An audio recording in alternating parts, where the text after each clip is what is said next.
how did you begin your career in software development? And can you share your milestones in software development and your career? Yeah, so it's not in some ways a typical software developer journey because my background is in physics. I used to do a lot of computational science work in college, building models in physics, simulating those models in physics, etc., etc. I was hoping to get a PhD, so I tried applying for a PhD in a few places outside and in India.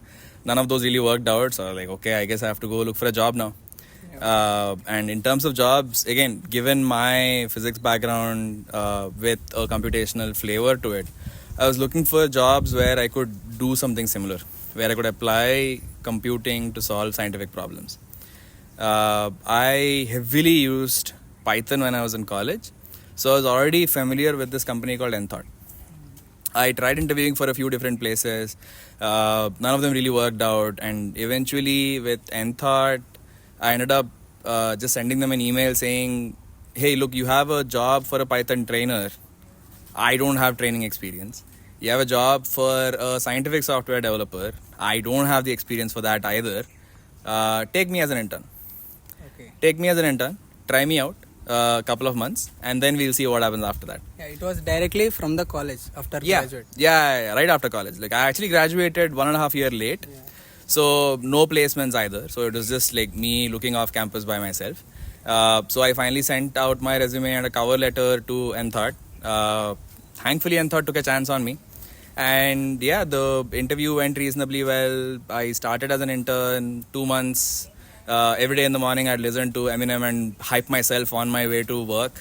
And yeah, 2 months later, thankfully, I had a full-time job. Yeah. And yeah, I was there for 8 years after that as a scientific software developer. How did FOSS come into your career? So FOSS has always been in my software career from like day -1. In the sense that even when I was in college, I used to use a lot of open source software. So in the Python ecosystem, especially in the scientific Python ecosystem, there's a ton of open source software that I was using day in and day out. And interestingly, when I made the switch to a full-time job, there was still a lot of open source that we were using to be able to build the solutions that we were building. So at Enthought, we built scientific software solutions for R&D teams at Fortune 500 companies. So for that, we would use all of the scientific Python stack. We were using packages like NumPy, SciPy, scikit-learn, etc., etc.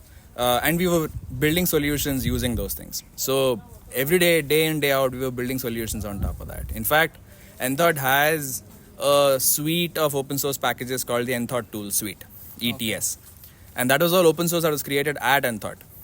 So we were using open source that other people created. We ourselves created open source that we were maintaining and we were building on top of. So yeah, like from day -1 and from day 1 at Enthought, there was open source that we were using pretty heavily on a day-to-day basis. And slowly over time, as luck would have it, I started contributing to the Enthought Tool Suite open source packages, documentation, bug fixes, testing improvements, just general maintenance of GitHub repositories, CI/CD, etc., etc., etc. Just a whole bunch of things. So yeah, slowly that changed from just using to eventually contributing to existing open source packages and so on. So that's how I got into the open source ecosystem in general. As a student, we see many roles like software engineer, software developer, senior developer. Like how they are all different. There's an excellent talk on what it means to be a senior software developer for that matter. And one of the best distinctions that I have come across is there's only 3 types of roles at any company. You are either implementing solutions, or you're solving problems and then asking other people to implement solutions, or you're finding problems. So there are solution implementers, there are problem solvers, and there are problem finders. All of us usually start jobs as solution implementers. Somebody has told us, here is the solution, here is the pseudocode, you just have to put that in any language, some language. And right out of college, all of us are reasonably good at doing that. Like someone has told us a pseudocode and we'll write that in code. the more important thing is once we start implementing solutions for a lot of different pseudocode and a lot of different languages and a lot of different contexts, we hopefully get to a point where we are able to solve problems in general, where someone, let's say a client or a manager, is just able to tell us, you need to implement this feature. That's it. That's the only thing that they tell us. And it's our job to figure out what needs to be built, how it needs to be built, what the architecture of that is going to be, how that thing is going to be broken down, etc., etc. So we are problem solvers, where we solve that large problem and create all of these tiny little problems, which can then other juniors can pick up, other solution implementers can pick up, and then write the code for. And eventually, the few of us who do have a deeper understanding of things become problem finders. Because in general, there's a lot of people who are stuck at the problem solver level, where they need someone else to tell them what problems need to be solved, and then they can go and solve them. Yeah. And then right at the highest level of individual technical contributors, we have problem finders, because these are people who are able to understand what the company is trying to do, what problems the company is trying to solve, and which of these things are relevant in what time. Okay. There are always going to be thousands of problems that a company is going to have to solve. So the key thing is actually figuring out which problem is important to solve today, and which problems we can just not worry about, let's say, until tomorrow or until the next week or until the next year. And that again requires a deeper understanding of the domain itself that the company is operating in. Because without that domain understanding, you are never going to be able to figure out what do we prioritize, what is our company good at, which problems should we specifically focus on, which problems give us the most amount of impact in terms of the value that we can generate for the company, and so on. That for me has been the best framework to think about how do we measure ourselves and how do we try and understand other people on their career journeys. There's a lot of companies which don't exactly have an easy way of mapping this distinction between a solution implementer, a problem solver, and a problem finder. And they end up having a whole bunch of titles: senior, not senior, staff, principal, architect, etc., etc., etc. At the end of the day, I found this breakdown to be the best way for me to benchmark myself. It's as simple as that. So, as a head of software, how would your normal day look like? What all you deal with? I'm technically the head of software at Soft Circuits Labs, but I spend most of my time at FOSS United now. So I technically do have that role, but there's not much that I'm doing over there on a day-to-day basis. I do a few consulting projects as the head of software at Soft Circuits Labs. So that mostly just involves me trying to figure out what specifically a company needs to be able to upskill their people. What learning and development work needs to happen for them to be able to again get better at what they're doing, build better solutions, etc., etc. Yeah, that pretty much is all I can say about that. Can you, for your students, can you say that like what is the work difference between full stack developer and a software developer? I honestly don't know. Honestly, I honestly don't know. So two things are, I have built desktop applications my entire life so far. 8 years at Enthought, we built a lot of different solutions, some of them desktop and more web solutions as well. But I never built any full stack solutions myself. Like, I have not worked on problems where we were developing web applications. Okay. Having said that, I don't like this way of labeling people in general. Okay.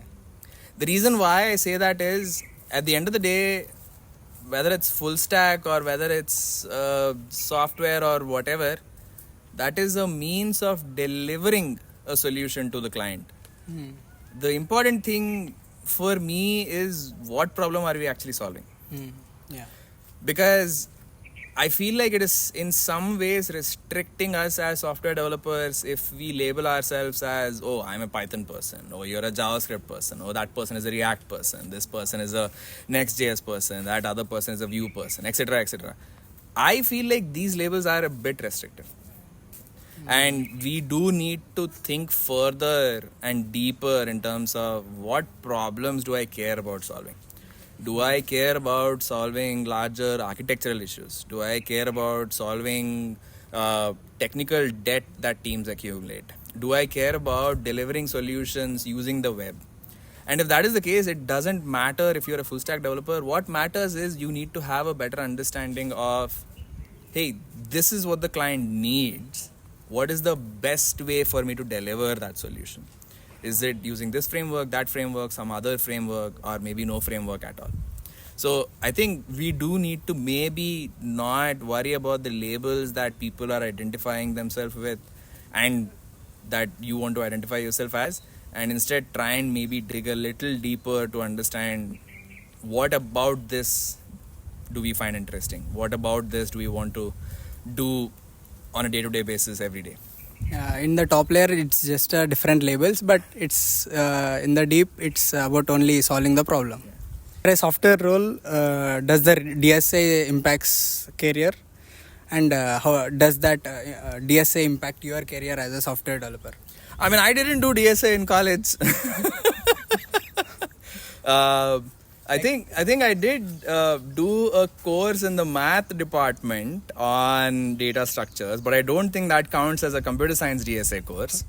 So to be honest, DSA is important.